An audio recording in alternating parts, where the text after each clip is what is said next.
Sa 3 pero walang seafood. Walang seafood. Okay. So ano naman yung nandito sa unlimited sa minsan? Then beef. Okay. Pero wala naman siyang dessert. Okay. Tapos wala din yung side dishes niya parehas din. So ano yung pwedeng i-combo dito na hindi pwede yung magkasama sila sa hindi pwede magkasama?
Proverbs 3:9 to 10 or kabagaan.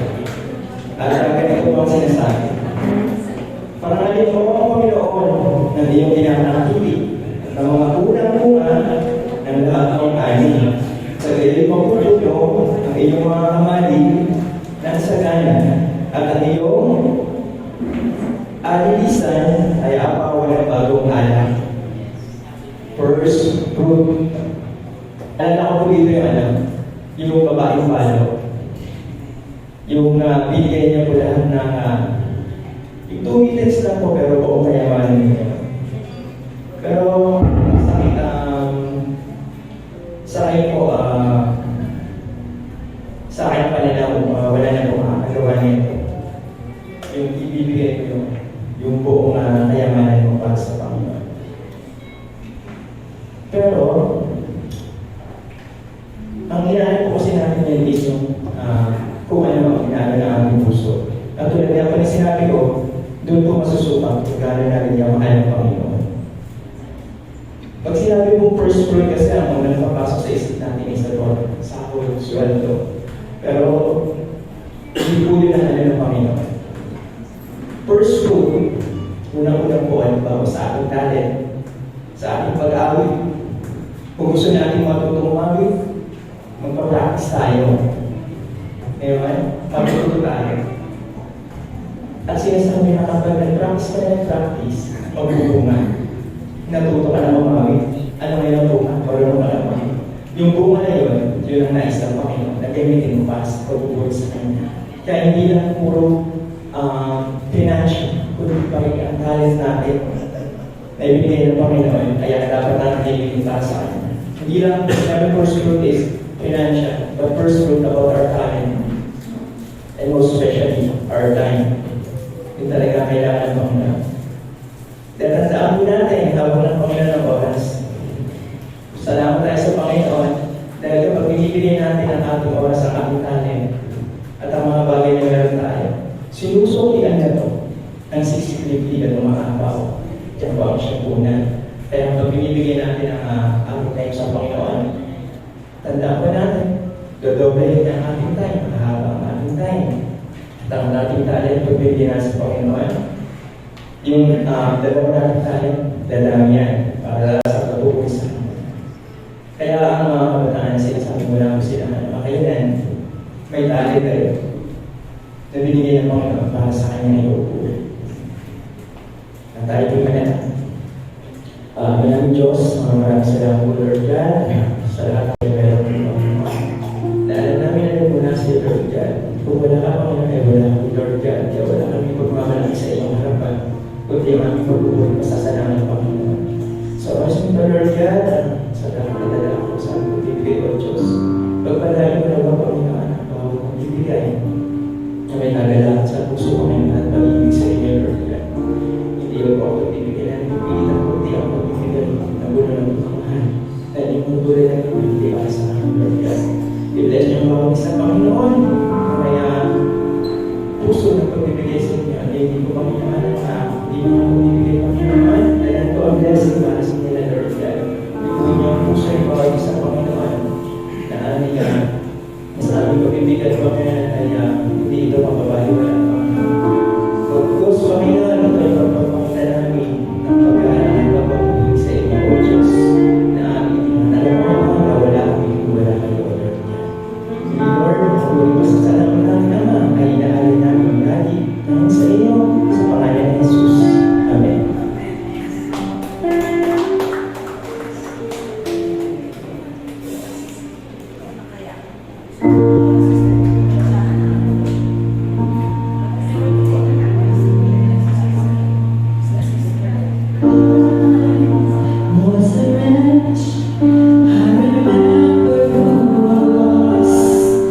I was lost, I was blind.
At talagang napakabuti ng Panginoon sa araw na ito. Tayo po ay patuloy na pinagpapala ng kanyang kapangyarihan. May I request everyone to stand up? Tayo lahat ay tumayo for a prayer. Heavenly Lord, we thank you once again na araw na ito ay pinili mo para sa amin. We thank you, Lord, na pinili mo ang oras na ito upang dakilang Diyos damhin ng bawat isa ang iyong kabutihan, ang iyong katapatan, at ang iyong pagmamahal.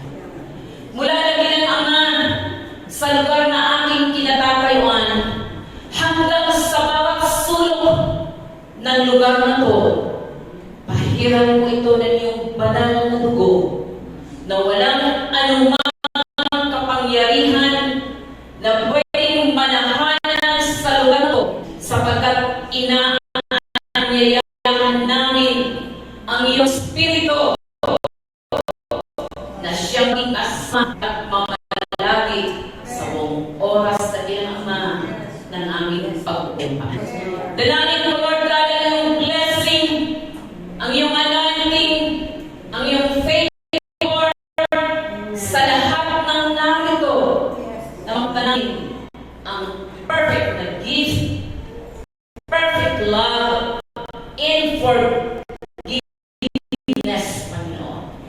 Bless everyone at hayaan mo, Panginoon, ang blessing na ito ay magdadala ng kalwalhatian sa iyong pangalan. Recorded in heaven and in earth, and we declare it in Jesus' name. God the glory.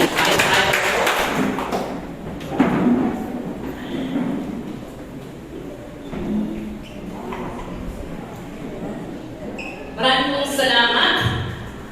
At napaka-bless po ang buong buwan na to sapagkat ito po ang tinatalakay tungkol sa kabutihan at kadakilaan po ng ating pong Panginoon.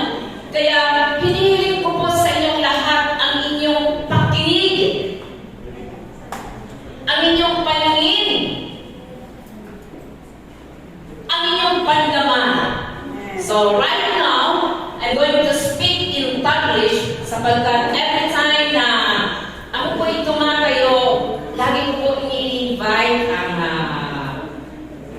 taong ito na mahalaga sa puso ng Panginoon. Though every time na mayroon tayong service, I'm inviting him to attend the service, but all the time, ang lagi niyang tanong, ikaw ba ang mag-speak? So siguro ang hilig niya, pag ako lang ang mag-i-speak dahil ako ang nag-i-invite sa kanya. So, siguro, I encourage everyone na tumatayo po rito na lagi po natin itong imbitahin. So, it's nice to see you this day, Tito Ricky, to be with us this morning. God bless. So, kaya sasabi ko po mag-Taglish ngayong umaga. So, our topic for today, meron na po ba? Okay. Say to it, ayan. Our topic today is the power of receiving Christ. Yung kapangyarihan ng pagtanggap po namin sa ating pong Panginoon. So my theme is about all power, credits at the cross. Lahat po ng kapangyarihan na yan na tinanggap po natin o tatanggapin po natin from it's because we receive Christ in our heart. Kapag tinanggap po natin si Kristo, meron pong kaakibat po yun na kapangyarihan. At ang kapangyarihan, this power, lahat po yun, ang credit po noon dito sa story na to. Begins at the story sa cross na yan.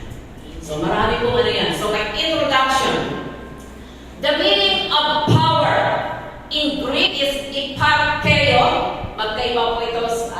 There is a big difference from Acts 1:8. Sabi niya, you shall receive power. After that, the Holy Ghost comes upon you. Ang meaning po ng power na ito is iparkeio, nang ibig sabihin to be strong enough.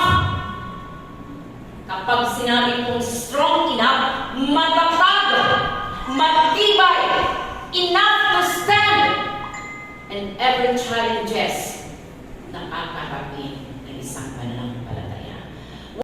Once we receive Jesus Christ in our heart, this power is a promise of God na ang sabi niya, strong enough. Enough po ito. Sabi niya, for and so to work of or to aid. Pag sinabi mo, hinahina ka na, wala ka na nakasulok, this power will sustain you. An aid, tulong sa'yo para alin, kayanin mo ang lahat. The life of a Christian, full of challenges. Pag-isip mo pa lang sa umaga, challenge na kaagad sa paligid mo, sa sarili mo. It's a big, big challenge. Pagtingin mo pa lang sa loob ng tahanan, paglabas ng tahanan, outside your home, hanggang sa workplace na mayroon ka, it's a big, big challenge. Pero ang tanong, kinakaya mo ba? Kakayanin mo ba? That's the meaning of power when we receive Jesus Christ in our heart. Okay, sabi ni Paul, I can do all things through Christ. Dahil po sa Panginoon, kakayanin niyo ang lahat ng hamon. No one can crush you down. And that power is enough for you to stand up, for you to live up victoriously dahil sa Panginoon. Hallelujah. Sabihin mo, yes, katabi mo, that power belongs to you.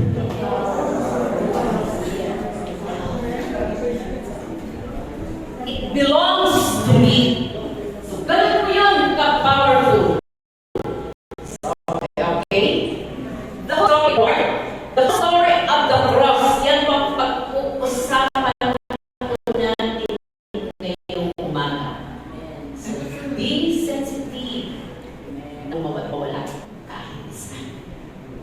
Mag-sink in our heart, in our mind, na mayroon palang napakagandang story behind the cross. Diba, nagsiselebrate tayo, meron pa ng iba, nakasabing, ano ba ito? Bakit ba dala-dala ko yung cross na ito sa'yo? Wala pa akong cross dito. Pwede ko sana isuot. Anong story behind the cross?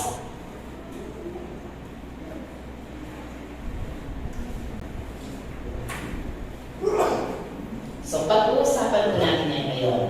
Okay? Moving forward. At the cross, the beginning of the greatest na story. Nagsimula ko yun sa Gethsemane. Isang prayer na sabi niya, let this cup pass from me, not my will, but thine be done. Grabe.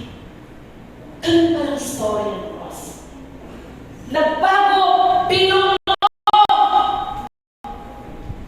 ang cross na yan. Nagsimula ko panalangin. Sabi ko ng Panginoon, nang siya yung kalungkod, Lord, let this come from me, not my will, thine be done. So the story of the cross not only begin in Gethsemane, but it begins in heaven. Kaya binabalikan niya sa kanyang alaala na ang kanyang Ama, the triune God, binubuo ang story about the cross. Okay, forward. Ano bang story ng cross na to? Bakit ganito ang kanyang prayer? So, sa cross na yan, makikita po natin yung prayer na yun is about the story of humility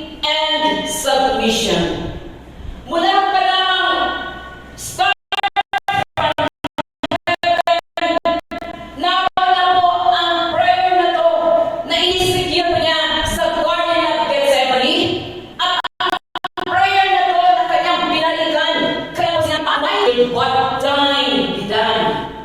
Napakalalim na submission na ibibigay niya sa kanyang ama. Sabi ko dyan, sige, forward. Ito po ang kapangyarihan ng kanyang humility. From royalty to rags. From king to a band servant or slave. From God to man. Sinless to be a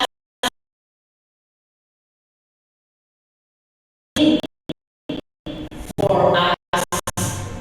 That's a powerful humility and surrender that will make us powerful of the relationship before the Lord. Ito ba? Ang humiliation, royalty. Uhubarin niya ang lahat ng kanyang mga pates.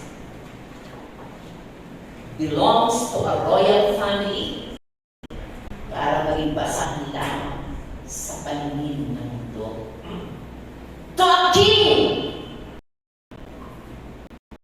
para maging bond servant to lahat. From God to man. Bakit? Kung hindi niya ubalin ang kanyang pagkadiyos, walang mamamatay na Kristo sa cross ng Calvary. Bakit? Walang God na mamamatay. Kailangan niyang dumaan sa pag-iwan. Yung humility and submission na yun, napakahalaga, napakalalim ng kanyang payment. Di po ba tayo nagre-reklamo na tayo, oras na lang? Ano ba naman yan? Aga naman! Ano? Sayang yung aking overtime. Sayang yung aking oras. Tatanungin ko po kayo this morning, what kind of humility and submission ang ibinayad mo para bigyan tayo sa cross? Meron po ba? What kind of humility do we offer before God para sabihin mo powerful ang iyong relationship with God? Humility and submission from royalty to rags. Makikita po natin yan sa Philippians chapter 2. From king to a bond servant. From God to man. Sinless. Para sabihin sinner. Para lamang magkaroon tayo ng matibay na relasyon sa Diyos.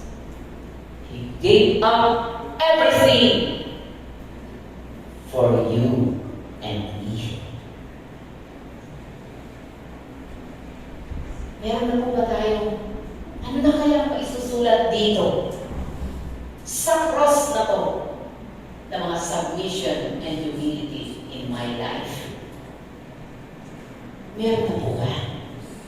Sabi pa niya sa worship team, being a worship team, may 4 na bagay ang halaga kay Apostol Pablo. Sabi niya, search me, test me, point out the wrongdoing in my life, and lead me to eternity. Grabe. I humble down before you, Lord. I give everything for you, Lord. Para sa inyo. Sabi na ni Pastor Dante, para magkaroon ka ng accreditation. Tama ba? Ang iyong pangalan sa kahayaan ng heaven. Accredited ba? Galing naman. Isang swak lang. Lalabas na magkano ang balance mo. Kapaglabas, puro utang. Ang dami ko palang babayaran ng humility and submission. To God be all the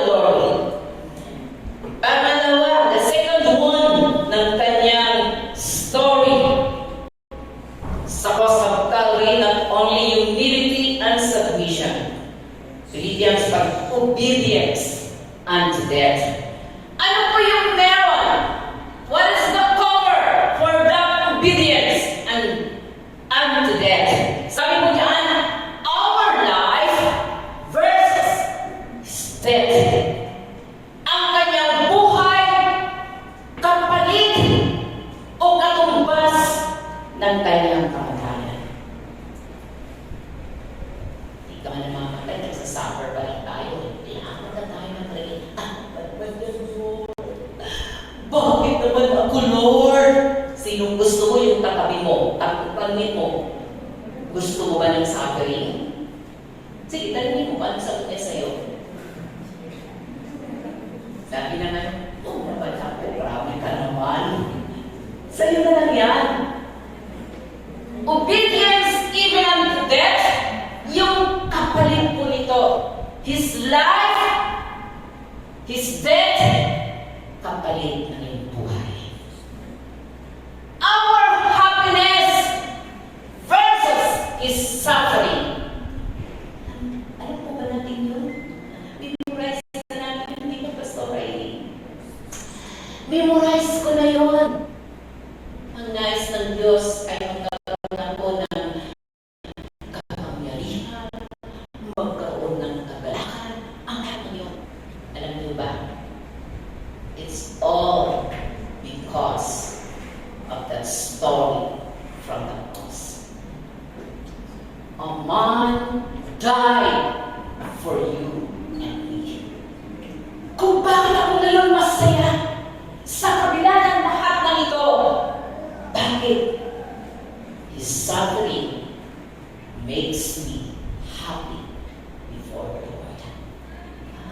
Hindi mo pala nagpapasaya sa iyo yung girlfriend mo, yung boyfriend mo, yung salary mo, yung lahat ng iyong tinatanggap at tinatamasa. Hindi po yan yung reason kung bakit ka masaya ngayon. Masaya ka ngayon. It's because of the suffering that ginawa niya for you and me. Sabi ng Bible, He suffered for you that you might have life in Jesus. Ang sarap naman. Kaya ka nagsasuffer dahil sa boyfriend mo. O diba? Kaya ka nagsasuffer dahil sa girlfriend mo. Kaya ka nagsasuffer dahil nag-fail ka. Pero ang suffering ng Panginoon para ibigay niya ang lahat-lahat para sa iyo. Gave everything for you. That's why He paid the right word, suffering. He suffered for me. Our honor versus His humiliation. Ang sarap tumanggap din po ba? Sino mga honor students dito? Let me see your hand. Kayong mahiya, honor students. Wala, sila, nahihiya. Hindi ako naniniwala na walang honor students. Kasi okay. Let me see your hands. Honor students. Sino yun? Hindi ko makita. Hazel Flores. Hazel Flores. Palakpakan mo natin. Ano honor mo? It's your honor to proclaim your honor. Okay, let me hear. With high honor. High honor. Wow! Kung pinanang highest honor na, bakit? Lahat ng iyon ay utang mo sa Panginoon. Amen. Bakit ka may dala ngayon? Binayaran niya ang lahat ng humiliation. Pamudya, dinuraan, lahat po yun. Sabi mo dyan, pinili niya ang sumunod for us to gain the power that is unshakable. Wow. He chose death, suffering, humiliation. For what reason? For you to to receive the unshakable power na offer ng Panginoon pag tinanggap ko natin yan. Ba? Saan yung nagsimula? Sa cross of Calvary. Masunurin po ba mga Kristyano? Amen. Masunurin mo ba?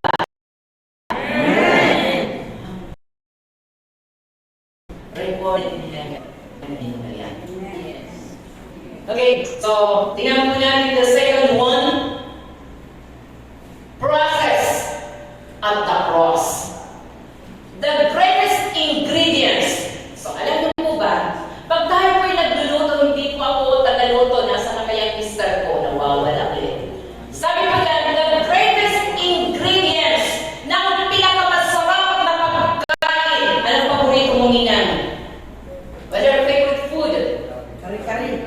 Kare-kare. Anong ang pinakamahalaga na ingredients ng kare-kare? Bato. Bata. Bata. Daw yung reklamo, di po ba? Sa'yo, Pastor Irene, huwag kayo magtalo. Sige, ano ang favorite mo ingredients? Doon sa kare-kare. Yeah. Peanut butter. Peanut butter. So, hindi matatawag na kare-kare yan without peanut butter. Okay? Pastor Jerry, favorite food? Ulam lang.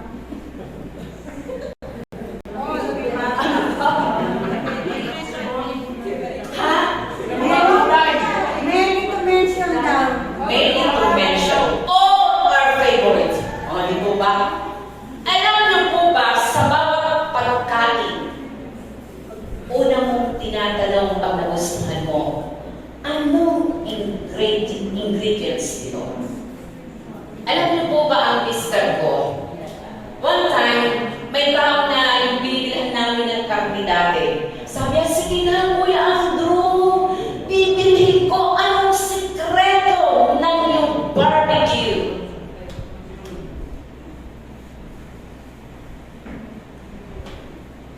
Tingnan po natin the process sa cross para maging powerful. To make the offer powerful and forceful. Okay, Matthew 26, yan po yung ano po natin. Number 1, unconditional love versus betrayal. Grabe naman yan, di ba? Pag tinignan po natin ang Matthew 26, 20 to 25, you will understand what's the meaning of unconditional love. Bago po nang tinatawag na last supper po ng ating pong Panginoon, tinawag niya ang lahat ng kanyang mga disciples. Okay, dito tayo. Prepare tayo ng pagkain. And while preparing the food that night, sabi ng Panginoon, isa sa inyo ang magkakanlo sa akin. One of you will betray me. Sino kaya sa kanila? Ikaw ba yun? Tabi mo, katabi mo. Ikaw ba yan? Sabi, ikaw ba yun?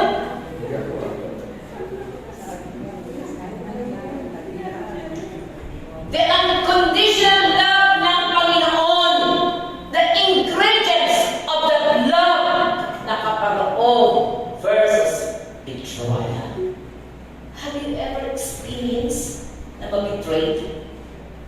Ano ang feeling? Sige, sino sumagot? Bernard. Okay, anong experience mo? Pwede mo bang ano friends, family, or what? Friends. How does it feel when you are betrayed? Okay lang? Ha? Tingnan mo So, love versus anong kapalitan? Itis na kita ngayon. Tingnan mo ang ingredients ng Panginoon. Love versus betrayal. Kano ito gawin?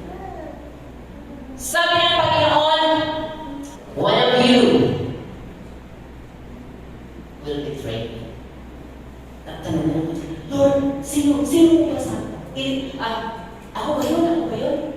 Sabi ng Panginoon, one of you will betray me.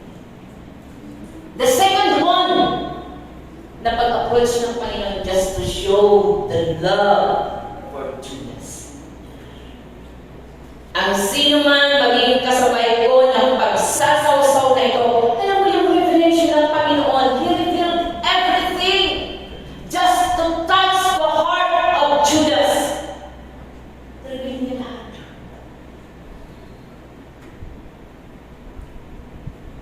Sabi na kung sino man kasabay ng pagsasawsaw, lahat naman sila sinabay. Anong purpose ng Panginoon? He's reaching out the heart of Judas just to remind na ito ang gagawin mo para sa akin. The third, sabi ko ng Panginoon, nasa Matthew 26 po yan, pangatlong approach ng Panginoon. Nakakagulo na lahat. Sino kaya yun? Wala ko ba yun? Alam niyo po, kanina. Ikaw po. Isa na po ito kasi mayroon pa po tayo ng Saluhin mo ako. sige, saluhin kita. Pero makukula ka.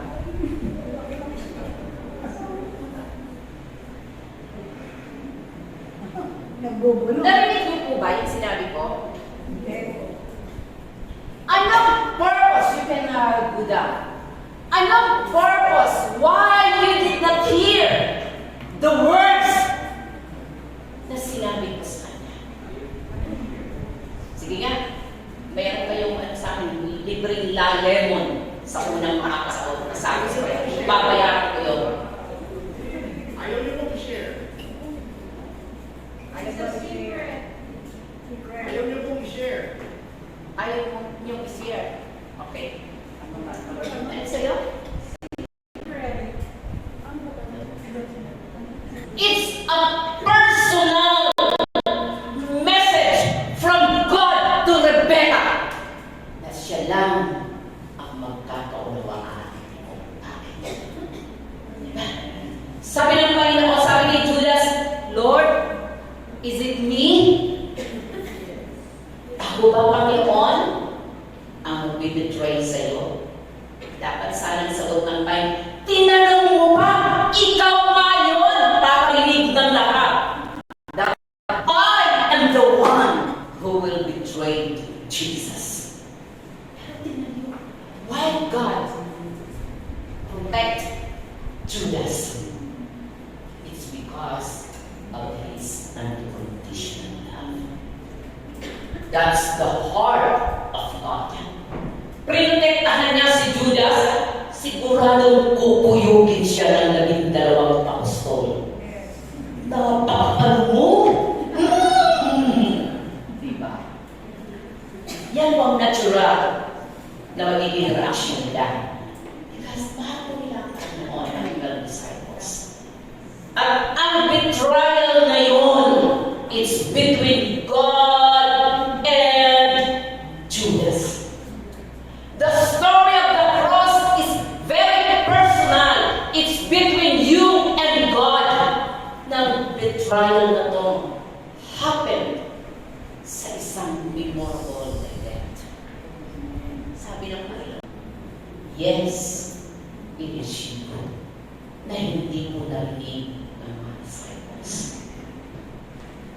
Sabi natin, ano lang yung kwento na to, ha? Lumagpas sa iba. Ating din lang po ito. 10 na sila na nakakaalam ng ating ito na betrayal. Pinatay na nila. But what had happened? Ang betrayal is between God and Judas. He protected Judas just to reach out the heart, the heart of that sinner. Bakit? Because of that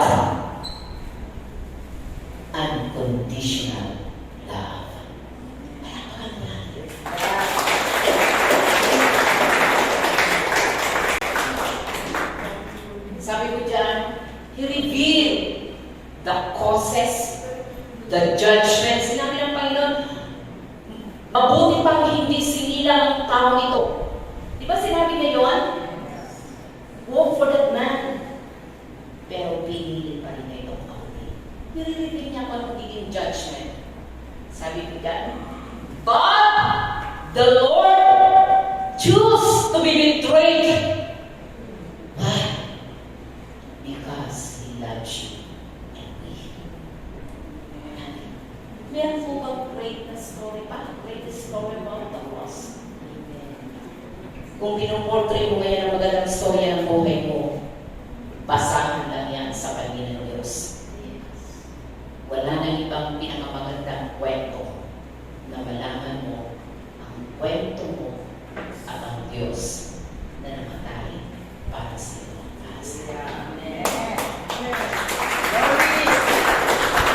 Okay. Number 2. Unconditional forgiveness versus judgment of sin. Alam niyo po ba, na ang pinakamasakit na nararanasan ng tayo, hindi mo maramdaman ang pagpapatawad sa iyo.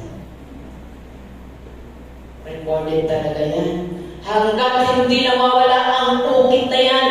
Sabi ko ng isa, alam niyo po ba, hanggat hindi nawawala yung nakaukit na yan, diyan ang magtatanda na hindi ko malilimutan yung ginawa ko sa akin. Diba? Ganun ang tao. Susulat niya. Recorded from earth. Hindi po sa heaven. Sa hell po yun. Isulat mo na hindi nawawala. Why? The unconditional forgiveness ng Panginoon versus judgment of sin.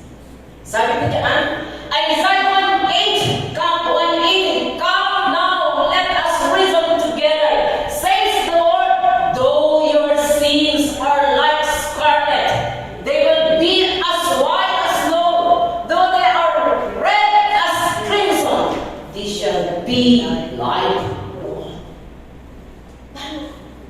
Ganun ang forgiveness ng Panginoon.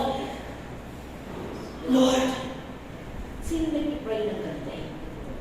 Lagay mo sa puso mo, Panginoon, sa akin.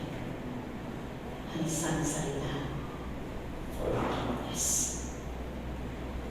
You are forgiven. Matututunan ko natin what's the meaning of forgiveness to other. Forgiving to other. Bakit? Nabubuhay tayo because of that forgiveness.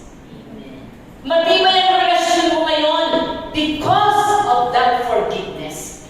Masaya ka ngayon because of that forgiveness. Bakit? Ang sabi ng Panginoon in Hebrews chapter 8 verse 12, for I will, sige, paki-forward, gusto ko nababasa ko ito.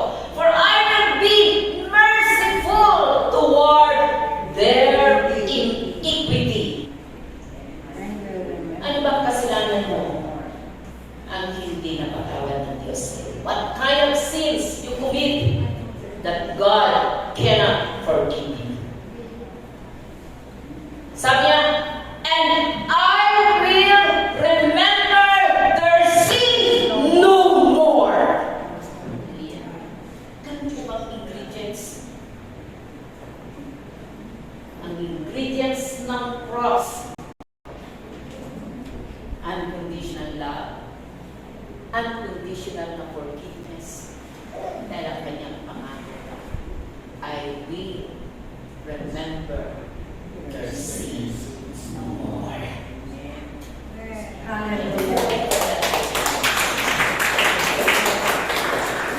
I am blessed na ako'y pinatawad ng Panginoon. Kaya malulungkot ka, di ba? Bakit hindi ko kaya kanina pa? Sapagkat pag inisip po natin, sige, mamaya ko yan.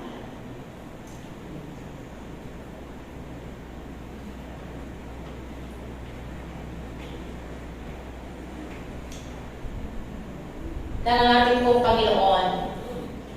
Okay. Sa Matthew 26, ito pa rin po yung continuation. 26 to 27, it's about ng kanilang kumakain na sila. Yung pagkain nila. Sabi ng Panginoon, take all of you. Eat. Dine with me. Pinili po niya ang mga disciples. Ikaw lang kasi matuwid ka. Ikaw lang kasi perfect ka. Ikaw lang kasi napakalaki mo magbigay. Ikaw lang kasi ang ganda-ganda mo. No. Yung supper na yun, inanyayahan niya ang lahat ay mag-partake. Pero, meron siyang paalaala. Ang galing ng Panginoon mo ba? Sabi niya, kalimutan ko yung iniisip mo yung Judas na ipagkakaluluwa ko. Willing akong mag-forgive, willing akong mahalin ka. In one condition, I'm willing to forgive you, willing to love you with one condition. You are going to dine with me. Ang puso mo ay magiging maayos sa Panginoon. Alam niyo po ba, sabi ko, dapat parang pastoral mauna sa'yo na nag-preach. It's about communion. Sapagkat communion will remind you and me. Ano ang kalagayan mo sa harapan ng Panginoon? Remind your relationship with God. It will remind who you are before God. It will remind your standing before the Lord. Sabi ng Bible, take all of you. Pero ano kanyang sinabi? Alalahanin niyo na hindi ito, it will not bring condemnation. Na-birthday sa'yo mo ba? Na-birthday sa'yo niya, sumama siya. Pero ano naging niya? He condemned.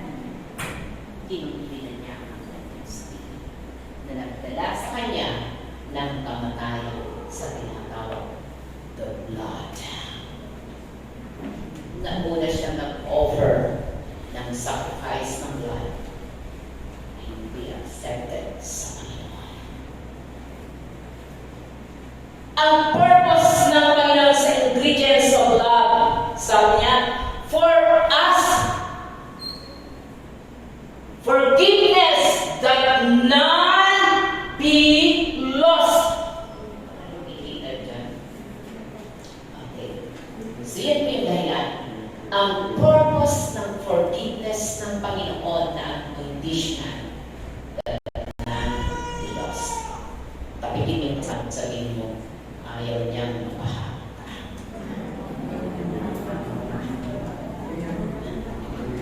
Sarap ka na. Ganun tayo kamahal ng Panginoon. Ganun ka kahalaga sa Diyos. Ayaw niyang mapahamak ka. Okay. Number 3. Thank you, Bernard at Nandelos. Diba? Ewan ko sa inyo. Paulit-ulit ko itong maririnig at habang nag-aaral ako, sabi ko, Lord,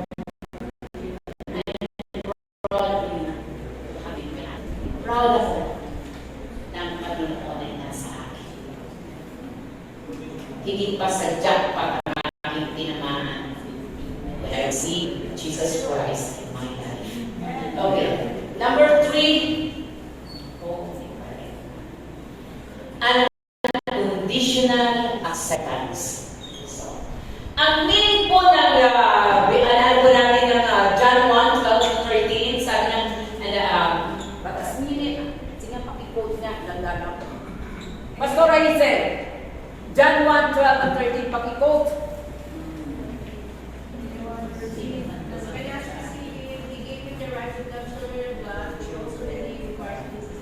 Okay, thank you. Sabi niya, those who will receive Him will give Him the power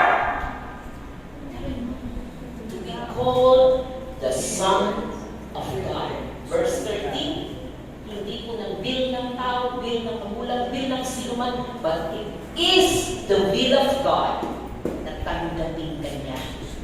Wala po salvation. Sabi ko dyan, unconditional acceptance versus eternal damnation. Alam niyo po ba yung suffering na natin po Panginoon? Pakipatay inyong mga cellphone. Yung pagtanggap ng Panginoon sa'yo at sa akin, iisa lang ang reason. The reason why God accepted you and me with two factors. He loves you so much. He forgives you in everything that we committed sin before God. Pinalimutan niya. Tinanggap niya. Yan po ang pagtanggap. No right order. Kalilimutan niya ang lahat. Sabi ng Panginoon, whoever comes to me, will I never cast him out. Powerful na relationship. Ang sino man tumanggap sa akin, kinilala niya ang kanyang kamatayan, ang kanyang suffering. Pag binalikan po natin yung history ng cross, nandun po lahat, recorded po yun. Tinalimuran niya ang lahat para lang ipabalik sa akin. Ang purpose, mabuo ang ating relasyon sa Kanya. Unshakable na relationship. Dapat hindi na-shake yung ating relasyon sa Panginoon. Amen. Na-shake ka sa problema, na-shake ka sa kawalan mo, na-shake ka sa mga pinagdadaanan mo, na-shake ka sa lahat ng bagay na nararanasan mo. But one thing God is offering you right now is the kind of relationship na hindi kayang gawin. Amen. Hallelujah. Thank you, Lord. Lord, sabi ni Sir Mercy, mamamatay ako, Lord. Mamamatay ako ng puso. Magmamahal pa rin siya. Amen, Lord. Amen. Hallelujah. Sulat niya, Lord. Diba? Amen. Tatlong ingredients. Love, forgiveness, and acceptance. I-offer natin yun. Hallelujah. That's the story of the cross. Okay, number 3. Sorry, ang makakalimutan niyo is number 3. Kaya tama po yun. The product. Ano ba ang naging produkto ng cross na yan? So what's the product? Sabi ko dyan, perfect, ready to offer. Kaya palang produkto. Sabi ko dyan, in John 19:13, Brother Joel, anong sinabi mo noon? It is finished. Anong ibig sabihin ng break? Nang ibig pong sabihin ng Panginoon nasa cross ng Calvary, pagkatapos niyang banggitin ang forgiveness, pagkatapos niyang banggitin, kalimutan niya ang lahat ng iyon, sabi ng Panginoon, the last word before na kanyang sinabi, I commend my spirit. Binanggit niya ang salita. It is finished. Tetelestai. Ang ibig sabihin, work is completed. Bring to an end lahat na ginawa sa iyo ng kaaway. Lahat ng kahihiyan na pilit dinadala ka ng kaaway. Pilit na minamarka sa aking pong pagkatao. Sabi ng Panginoon, it is finished. completed. Work is done for you. Hello? Listen to me. Amen. Calling your attention. One thing na dapat po natin huwag kalimutan. Listening sa Word of God will reach you. Amen. Sabi mo dyan, the product of the cross ng sinabi ng Panginoon,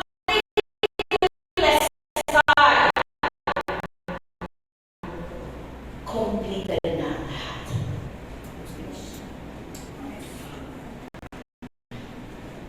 John 10:28, and then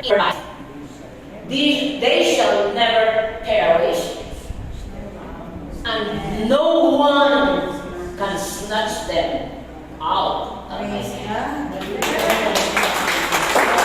No one! Walang sino man ang pwedeng umagaw sa relasyon mo sa Panginoon. Walang sino man ang pwedeng magbahid sa'yo. Bakit? Binayaran tayo buong ng Panginoon.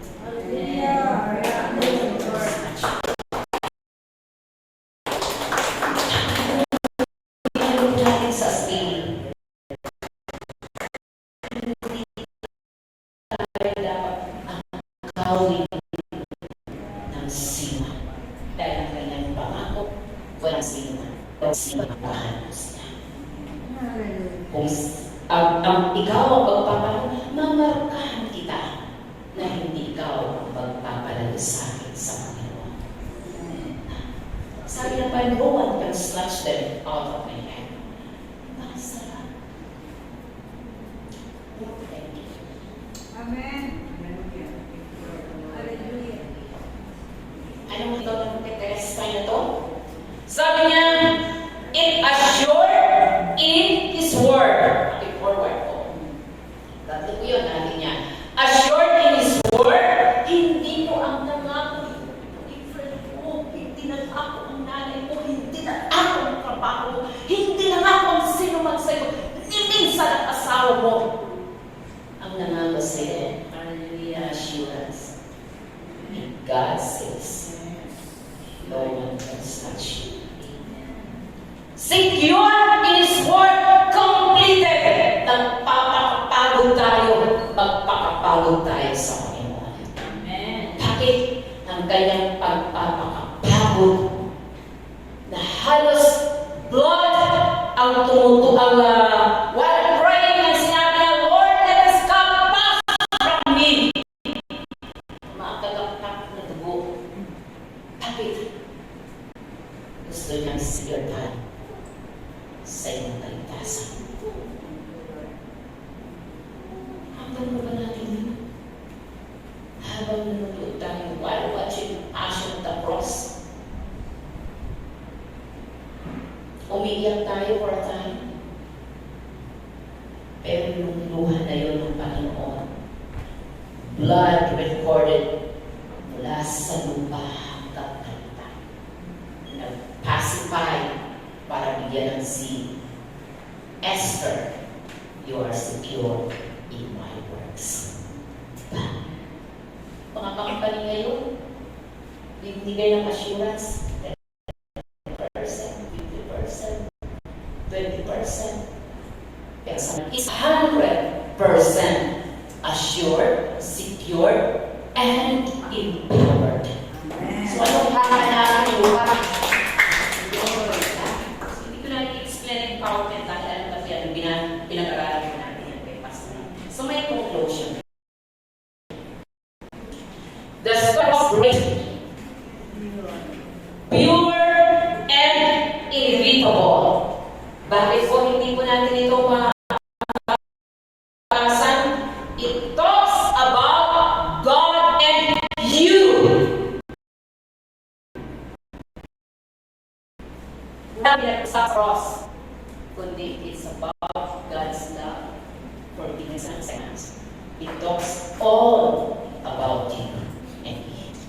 Inevitable yun. Isara ang libro na yan na nagsasaad kung sino ka at kung paano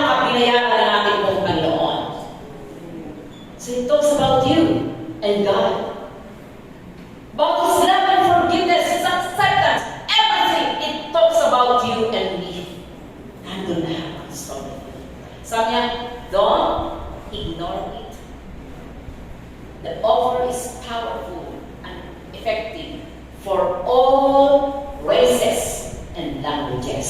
So you are not exempted for His offer. Say, paki-forward. The choice is in our hands to accept or reject that story. The time is running out. Don't ever waste it. It will never come again. Now is the time for us. Now is the time. Not tomorrow. Sabi ko dyan in Proverbs 27 verse 1, don't brag of tomorrow, for tomorrow is another day. God bless you. Kaya po po, salamat sa Panginoon. Naway maalaala po natin ang araw na to, the reason of your existence and the reason of my existence. It's because of that story from the cross. Punong-puno ng ingredients ang ating God of the glory, hindi na ako nagpapatanggap kasi nagpatanggap na po tayo last week. And may the Lord bless us today na huwag po natin kalimutan ang mga panahon na yun. Hallelujah. Tayo po lahat ay tumayo. Lord, i-bless mo ang bawat salita. Pagpalain mo ito sa puso ng simula. Bless it in our heart, in our mind, in our spirit, that we may understand your will, your words, and purpose, your plan in our lives, Lord. Hayaan mo, Panginoon, na maging maliwanag ang kabuuan ng kwento sa cross ng Calvary, na ito'y tumutukoy sa amin at sa iyo. Naway maging pagpapalang hatid ng araw na to, hindi masayang para sa iyo. Pagbalangin mo ang bawat hakbang ng iyong pagliligtas, na tanggapin kanila sa puso, sa isip, sa kanilang buong pagkatao, ng iyong kamatayan ay ibinigay mo upang kami ay magkaroon ng buhay. Purihin ka, piniling ko ang lahat na ito kay Kristo Jesus na aming Panginoon. Amen.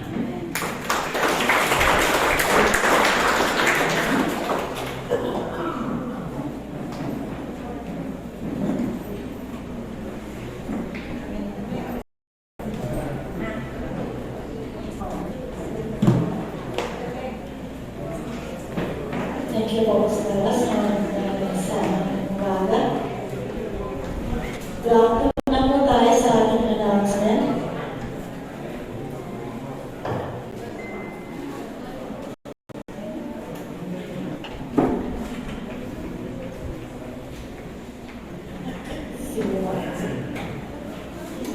Para sa ating announcement, pag-ibig po namin every Wednesday ang ating evening service via Zoom at 6 p.m. live po sa SMK Mission page at ang tabi po dyan is apps, tama po ba?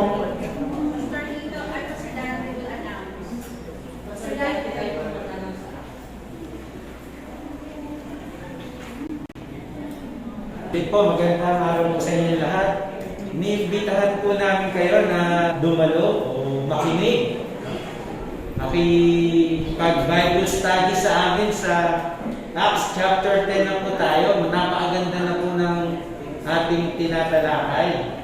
Ito po ang katanungan, how come a Gentile nation become part of God's people? Yan, kayo po yun, kasama po tayo doon. Alam niyo po ba yun? Kaya magandang bagay alamin natin yung history kung paano naging bahagi tayo. What assurance do we have in Acts chapter 10? Mapag-aaralan po natin yun doon. Kaya let's find out in our midweek Bible study.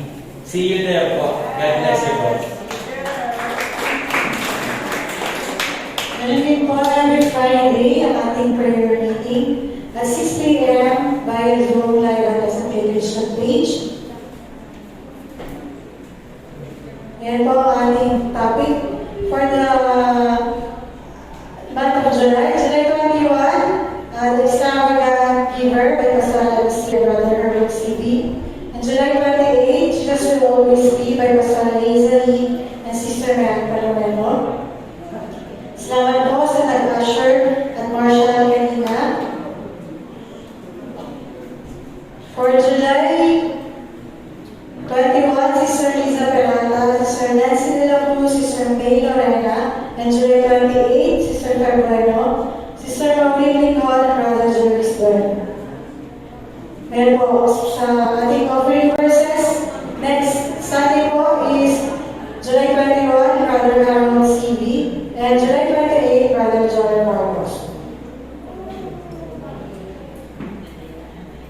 Ayan po, prayer for the sick every first Sunday of the month. Patuloy natin ipanalangin ang ating mga kapatid na may mga karamdaman. At ang ating face-to-face prayer meeting every last Friday of the month ng yan, 4 o'clock to 5 p.m. dito po yan sa SDK Church. Ayan po, huwag po muna kayong aalis.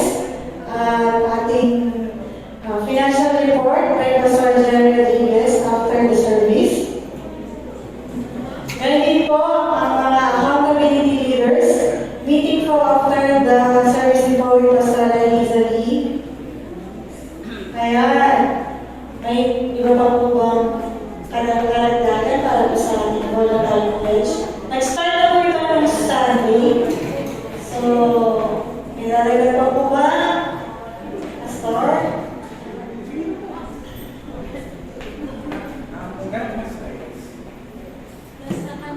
Please, paano po yung ating pong slide sa ating pong voluntary pledge kung paano ang ating Panginoon voluntarily, He gave His life for us. Voluntary din po. Wala pa? Okay. So, last week, nagkaroon na po tayo ng ating po mga pledges at ang need po natin is 2,000 something ang ating pong kailangan. At na-raise po natin ang 1,000 hindi yung na-raise natin. 101 ang na-raise po natin. And that is payable starting na po last week hanggang sa second week or third week ng December po yun. So, napakaliit pa po ng ating pong need, kaya welcome pa rin po na mag-pledge na lahat. Okay, meron pa po ba? Sige, tuloy po natin ang ating pledge. Meron pa po ba gusto magbigay? Okay, Sister Mercy Tuason, ilan po? 2,000, please. Mercy Tuason, 2,000. Dante Borlagdan, magkano? 2,000. Pastor Alex, 2,000. Who else? Binubuo po natin ito upang ang ating music ministry talagang matugunan ang ating pong pangangailangan. Hanggang saan pa po yan? Third Sunday ng December. Pwede po natin itong hulog-hulugan kaya huwag po kayong matakot sa pledge niya sa Panginoon. Because I believe that God will provide. Hanggang bukas po tayo, ang Diyos ang magpapala ng ating pong kaban ng yaman. Sino pa po?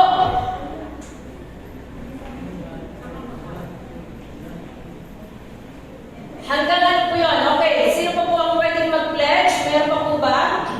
Nori, magkano? 3K? 3,000 Nori Madrigal.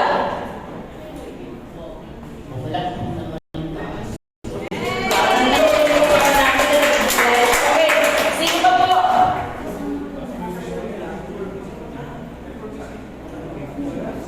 Meron pa po ba?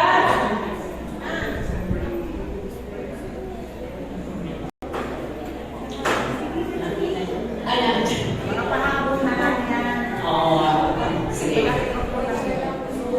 Okay, sige. Sino po? Meron pa po ba?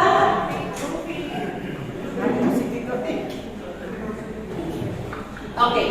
Salamat sa Panginoon. Kung itutuloy-tuloy po natin ito kasi ang ating pong pledge hanggang hindi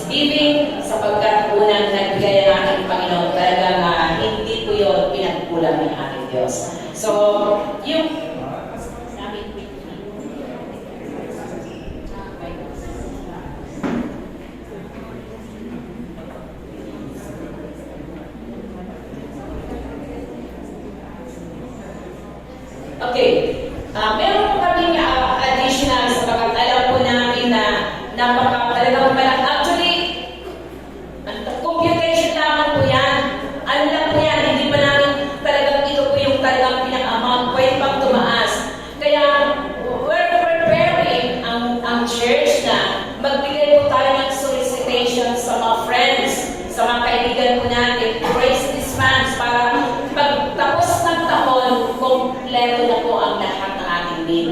And one thing more, pwede rin po mag-commit ang bawat department. So kung ang department nyo ay YA, young couples, young people center, you can commit kung ano pang gusto nyo dito piliin. So kung meron po kayo mga friends and mga kaibigan nyo, kakilala nyo, na sa tingin nyo, willing po silang maging part sa gawain, magbibigay po kami ng letter, pero ito ay may control number. Okay, thank you so much sa pakikinig, and God bless everyone.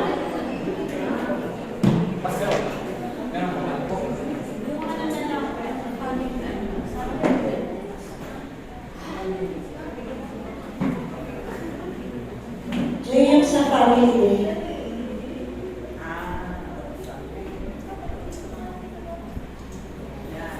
Ayan po ang ating Happy Family Day sa August 4. Kaya huwag po kayong mawala join po tayo. Sige po, kung wala na po. Nagbasa rin ang announcement kasi para makapag-ready po. Umalis po.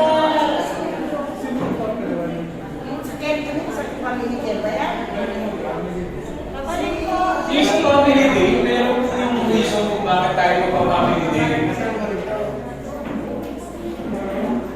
Sino mag-explain? Sige, Pastor Alisa.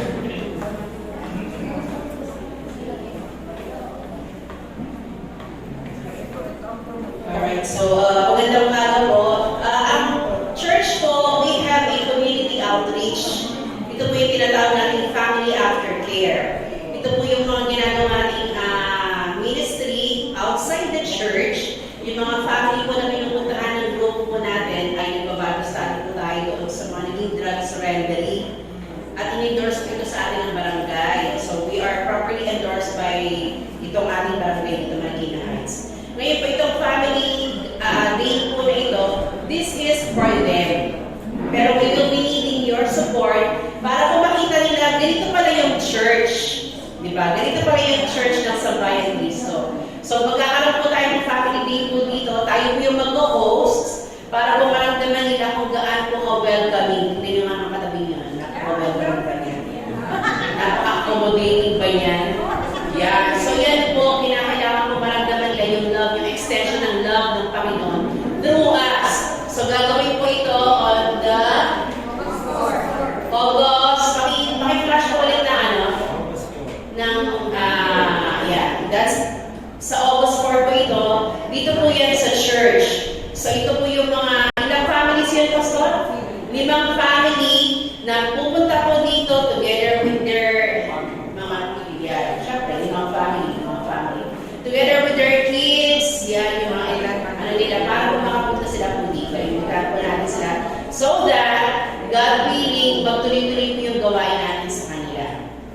Maano natin. So, yan po, iniinita po namin kayo na maki-join po kayo sa amin dito sa Family Day. Tayo po mag-host, mapalaro po tayo. Meron din mga food to share. And by the way, yung ating pong design, yung ating pong poster, ay ilalagay po natin yan dyan sa labas. Tapos magpapaprint po tayo ng invitation card na ibibigay po natin sa kanila. And that poster was made by May Rodriguez. Okay.